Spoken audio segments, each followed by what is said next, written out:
Unboxing the Eco Griller. Unbox the Eco Griller by removing the lid of the wooden pallet. Once you remove, you will find the user manual along with the Eco Griller machine inside the box.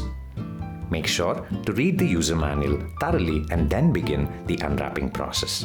Cut open the bubble wrap with a knife or a cutter. Be sure to lift the machine from the bottom and support its weight evenly to avoid damaging it.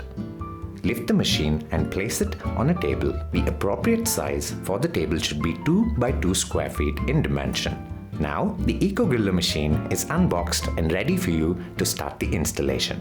Once the Eco Griller machine is out of the box, take a moment to inspect it for any visible damage.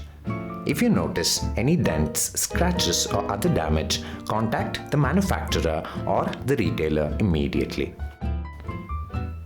Now that the Eco Griller machine is unwrapped, it's time for the installation process. Locate the power cord and plug it into a nearby outlet. The required power output should be 16 amps and 3.5 kilowatts of load. Be sure to use a grounded outlet. Earthing to be between earth and neutral below 5 volts of alternating current. Plug in the Eco Griller machine and switch on the power supply. Press the power switch, which is at the back of the Eco Griller machine, to switch it on for usage. Let the machine heat for 12 minutes to reach its cutoff temperature. Keys of Eco Griller. Stop button, used to stop the machine in case of an emergency. Power switch, used to switch on the machine. Up arrow, used for upward movement.